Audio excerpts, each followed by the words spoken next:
She was not just a girl with sad eyes and furtive movements. She carried a weight greater than her frail body, a silent shadow with death in her hands, aiming at the leader that many called the hope for a turbulent country, IBRAHIM Traoré. But why did this seemingly harmless young woman plan such a desperate act? And what did Traoré, the man in the target, know about her or do that ended up saving her? Before we dive into this dark secret and the story that few know, which reveals the complexity of power and redemption, subscribe to the channel so you don't miss any of our narratives of suspense, mystery, and the secrets behind the great names of history and politics. Aisha moved like a ghost through the austere corridors of the government complex where Captain IBRAHIM Traoré spent most of his days. No one noticed the silent cleaning lady, her head always down, her faded uniform and her bucket in her hand. That was exactly what she needed to be, invisible. The weight she carried was not in the bucket full of soap and water, but in her soul, torn by an old pain and consumed by a promise made in the deepest shadows of her short life.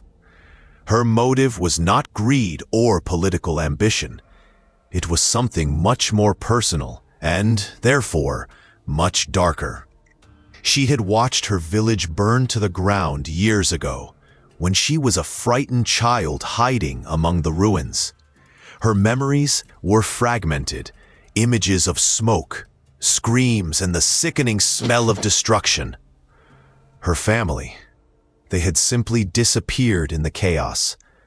Only she was left, found and saved by figures who emerged from the darkness, men who spoke of justice, of vengeance, and who had raised her with one hidden purpose: to weaponize her. They told her that those responsible for her people's suffering, for the loss of her innocence and her family, were somehow connected to the new power that was rising, that Traoré represented a false promise, a disguised continuation of the oppression that had destroyed everything she loved. They planted the seed of hatred in a fertile soil of grief and confusion, watering it with lies and distortions of the truth, molding her into believing that eliminating Traoré was the only way to honor the memory of those she had lost and bring true justice to her country. The promise was clear: get close, execute the plan, and then finally her soul would find rest and her family would be avenged. It was too heavy a burden for a young woman, but she carried it with cold determination, for she knew no other way. For weeks, Aisha studied Traoré's routine. She watched his movements, the times of his meetings, the rare breaks he took to drink coffee or read documents in a small private room. Her task, given to her by her handlers, was simple in theory, terrible in practice: poison his drink or food at just the right moment.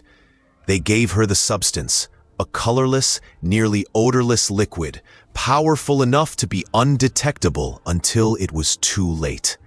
She kept the small vial hidden under the loose floorboards of her rented room, feeling the chill of death on her fingers every time she touched it. Each day was a silent torture, torn between the revulsion at what she planned to do and the conviction hammered into her mind that it was necessary. The day arrived, a hot and muggy day like so many others. Traoré had a long meeting and, as was routine, would take a coffee break in the private room. Aisha knew it would be her only clear and controlled chance. Her superiors had stressed the importance of not failing, the dire consequences if she failed to complete the mission. They had threatened her in veiled ways, insinuating that the safety of other people important to her, people she barely knew but whom they claimed to protect, depended on her success. Fear and obligation were invisible chains that bound her to this terrible path. Her heart pounding in her chest like a panicked tribal drum, Aisha made the coffee, her hands shaking slightly as she tried to maintain a semblance of normalcy. She glanced around, making sure no one was watching her. The moment was now. With a quick, practiced motion, she took the vial hidden in the pocket of her uniform and uncapped it. The colorless liquid shimmered in the dim light of the hallway. All she had to do was pour a few drops into the steaming cup. It was so simple, so quick.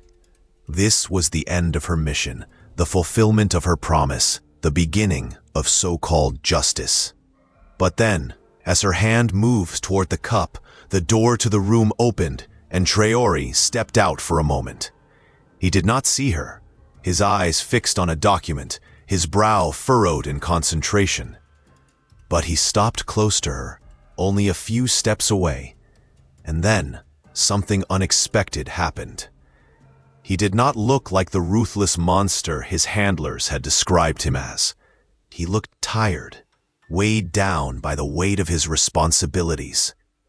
Suddenly, he let out a deep sigh and, as if feeling the need for a brief moment of humanity in the whirlwind of his duties, he stopped beside a window and looked out at the courtyard, where a few children were playing under the supervision of soldiers. A slight, genuine smile softened his face for a second, a glimpse of something that was not power or toughness, but perhaps hope or even melancholy. In that fleeting moment, as Traore watched the children, something broke inside Aisha. The image of that smile, so unexpected, collided violently with the image of the tyrant she had been raised to hate. The weight of the vial in her hand seemed unbearable. Her mind was flooded with doubts, with flashes of her own lost childhood, with the smoke of her village, but also with a new and disturbing realization. Was everything she had been told a lie? Was true justice not from death, but from something else? Her hand stilled, paralyzed between hatred and overwhelming confusion. She couldn't do it, not now. The opportunity passed. Traore stepped back into the room. The door closed softly, and Aisha still in her trembling hand, the coffee untouched on the tray. The wave of relief mixed with panic and confusion hit her hard. She had failed. The mission was compromised. Her superiors would find her. And what would happen then? The days that followed were torment. She expected at any moment to be discovered, to be dragged out, to face the wrath of those who controlled her. But nothing happened. No one approached her. No questions were asked. No shadows followed her more closely than usual. Life in the compound went on, and Aisha continued her work, an empty shell of herself, consumed by waiting. The vial of poison remained hidden, a constant reminder of her failure and the impending danger. Then, a week later, a discreet message reached her. It was not a threat, but a summons. Captain Traore wanted to see her in his private office. The icy fear returned, more intense than ever. This was it. He knew. Somehow he knew. He prepared himself for the worst, for interrogation, arrest, perhaps something worse. When she entered the large but plain office, Traore was sitting at his desk, looking at her with an expression that was not anger or accusation, but calm curiosity. He gestured to a chair. Aisha sat on the edge, ready to confess or to plead, unsure of which to do. Traore spoke first, and his first words disarmed her completely. "Aisha," he said softly, his tone measured, without a trace of threat. "I know you didn't mean to poison me that day." The ground seemed to disappear beneath Aisha's feet. How did he know? She didn't do anything. She just hesitated. Traore continued, his voice low and steady. "I saw the tremor in your hand, the look in your eyes as you left the room. I didn't need more to know something was wrong. But what made me sure, what made me understand what you really carried, was the reason behind that look of suffering." He leaned forward a little, and what he said next revealed the secret of Traore that saved her, a secret that was not about him, but about she and the dark world that created it. "I know about your village," he said. "I know about the night it was destroyed. I know about the losses you have suffered, and I know about the men who found you in the rubble, the ones who told you lies about me, about what happened, who fed your hatred and used you as a tool." Aisha was in shock. How could he know all this? These were buried secrets, whispered only to his handlers. Traoré explained, his voice taking on a tone of sadness and determination. "In this country, the wounds run deep. Too many people have suffered at the hands of the previous regime, too many lives lost, too many truths buried. My job is not just to lead, it is also to uncover those truths, to try to heal those wounds, to find those who would exploit the people's pain for their own ends. My intelligence is good, and I have suspected strange movements linked to elements of the old regime and to outside interests that do not want stability here. When I looked at you, I did not see just a cleaning lady. I saw the mark of old suffering and the rigidity of someone under duress. I ordered them to discreetly investigate who you were, where you came from, and the truth has come out. Your suffering is real, Aisha, but the direction in which you have directed your anger is a cruel lie." He paused, looking at her with a compassion Aisha had never expected. "Those who manipulated you are the true enemies of peace. They care not for your pain, only for the power they can gain by sowing chaos and resentment. They deceived you, using your tragedy to try to destroy me." Traoré's secret was not a master plan or a violent countermeasure. It was his deep knowledge of his country's pain, his ability to see beyond the surface and probe the roots of suffering, and his choice to use that understanding not to punish, but to confront the truth. He saved her not only from committing a terrible act, but he saved her from herself, from the manipulation and the cycle of hatred that imprisoned her. "You have a choice now, Aisha," Traoré said, his voice gentle but firm. "You can remain trapped in the lies you've been told, in the hatred they've planted in you. Or you can face the truth, accept that you were used, and find a different path to honor your family's memory. A path that builds rather than tears down." The tears finally came, hot and uncontrollable, washing away years of pent-up grief, anger, and confusion. Aisha wept not only for the losses of her past, but for the revelation that the justice she sought was a cruel sham. Traoré offered her not a position or a promotion, but something far more valuable, the opportunity for healing and the chance to understand the true complexity of the struggle for justice.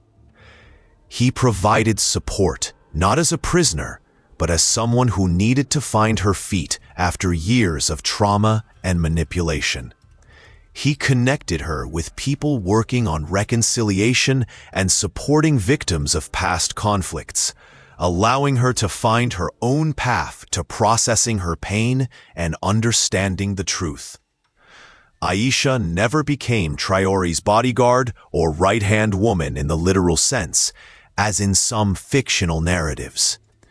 The reality of her redemption in the plot of this story was quieter, more personal. She dedicated herself to working with communities affected by violence, using her own tragic experience and the understanding she gained to help others avoid falling into the same traps of hatred and manipulation. She found her own way to fight for a better future, not with a poisoned weapon, but with the power of truth and empathy. Traoré's secret that saved her was not brute strength or mystical power, but his insightful humanity and willingness to see the person behind the would-be killer, to understand the dark forces that shaped her, and to offer not punishment, but a path to the light.